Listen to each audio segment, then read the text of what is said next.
শামীম ওসমান। বলা হয় নারায়ণগঞ্জে বাচ্চাদের ঘুম পাড়ানো হতো তার ভয় দেখিয়ে। ভয়ের এই সাম্রাজ্য চালাতে শামীম ওসমানের ছিল পাইক পেয়াদা আর কথিত খলিফার বহর। নারায়ণগঞ্জ প্রতিনিধি রবিউল ইসলামকে সঙ্গে নিয়ে ওসমানী খলিফাদের অপকর্ম এবং পরিণতি জানাচ্ছেন আলী আহমেদ। আপনার প্রিয় কাপড়ের যত্নে এলো এনজাইম সমৃদ্ধ Arik silver wash detergent powder 500 গ্রাম মাত্র 70 টাকা। প্রিমার্ক করেছিলেন যে আমাকে হত্যা করার জন্য ক্রসফায়ার আমাকে কেন দিচ্ছে না। মশিউর রহমান রনি দীর্ঘ সময় স্রোতের বিপরীতে করেছেন রাজনীতি। সেই কারণে জেল জুলুম ছিল সাধারণ বিষয়, মামলাও অগণিত। এসব করেছেন শামীম ওসমান, সাজিয়েছিলেন হত্যার প্লটও। 103টার অধিক মামলা দিয়েছিল। আমার নারায়ণগঞ্জে 75টা মামলা আছে, শুধু ফতুল্লা থানায় আর সিদ্দিরগঞ্জ থানায়। নারায়ণগঞ্জ সদর থানায় মামলা আছে 7টা। তারপরে মিনিমাম 100 কেজির উপরে যে পাথর বুকের উপরে দিয়ে রাখতো, দিয়ে তারা বসতো, বলতো শামীম ওসমানের বিরুদ্ধে কথা বলিস, এই জিভ বা টেনে ছিঁড়ে ফেলবো। শুধু মশিউর রনি নয়, নারায়ণগঞ্জে ওসমানের পেয়াদাদের হাতে নির্যাতিত হয়েছে হাজারো মানুষ। ওসমান পরিবার নিজেদের আধিপত্য বিস্তারে গড়ে তোলে মাফিয়া চক্র।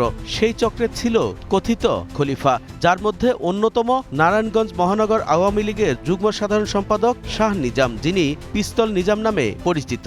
শামীম ওসমানের হয়ে তিনি নিয়ন্ত্রণ করতেন ফতুল্লা, সিদ্ধিরগঞ্জ, নারায়ণগঞ্জ সদর, বন্দর সহ বিভিন্ন উপজেলা। শিল্প প্রতিষ্ঠানে চাঁদাবাজি, জমি দখল, বিভিন্ন দপ্তরে টেন্ডারবাজি ছিল তার মূল কাজ। রাত্রে আমার ঘরে বোমা ফালাইছি এই ওসমান পরিবারের দোসররা। রাজনীতি করি বিদায় আমার ফ্যামিলিগতভাবেও অনেক চাপ সৃষ্টি করছে, বিভিন্ন মামলা হামলা দিছে। পাড়া মহল্লায় যে কিশোর গ্যাং বাহিনী তৈরি করতো, তারা বাণিজ্যিক প্রতিষ্ঠান দখল বলেন, চাঁদাবাজি বলেন, মিথ্যা মামলা দিয়ে মানুষকে হয়রানি বলেন, এগুলা তারা করত। সিসিটিভির ফুটেজে দেখা যায় নিজেই একটি ব্যবসা প্রতিষ্ঠানে চাঁদাবাজি করছেন শামীম ওসমানের আরেক খলিফা কাউন্সিলর মতিউর রহমান মতি।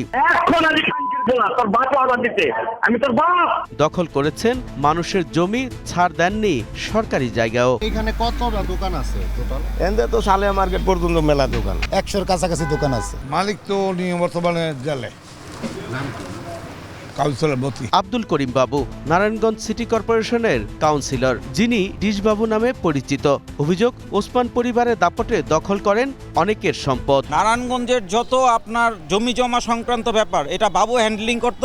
নারায়ণগঞ্জ মহানগর আওয়ামী লীগের সাংগঠনিক সম্পাদক জাকিরুল আলম হেলাল আর যুবলীগের সভাপতি শাহাদাত হোসেন সাজনু দুই ভাই শামীম ওসমানের সাথে সখ্যতাকে কাজে লাগিয়ে করেছেন অপকর্ম। এটা সাজনু হেলালের বাড়ি, লোকজন আসতো মিটিং এখানে করতো না, এখন আপাতত এলাকায় নাই। মীর সোহেল ছিলেন ফতুল্লা থানার ছাত্রদলের সভাপতি, তবে ক্ষমতার পালাবদলে শামীম ওসমানের হাত ধরে হয়ে যান আওয়ামী নেতা। এরপর শুধু সিঁড়ি বেয়ে উপরে উঠেছেন। অভিযোগ, ওসমানী আমলে ফতুল্লার নিয়ন্ত্রক ছিল মীর সোহেল। আমার বাবা আওয়ামী লীগ করছে আর চারা শুনতো শামীম ওসমানের, ওই হিসেবে আমার বাবা তো শামীম ওসমানের আন্ডারে রাজনীতি করত। এভাবে ওসমানী খলিফারা ওসমানী সাম্রাজ্যকে পরিণত করে হীরক রাজার দেশে, যেখানে ওসমান পরিবারের কথায় চলত হত্যা, নির্যাতন।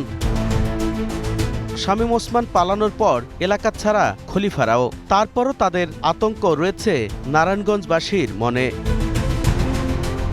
সবাইকে আইনের আওতায় আনার পাশাপাশি সাধারণ মানুষের চাওয়া আর যেন ফিরে না আসে সেই ভয়ের সাম্রাজ্য।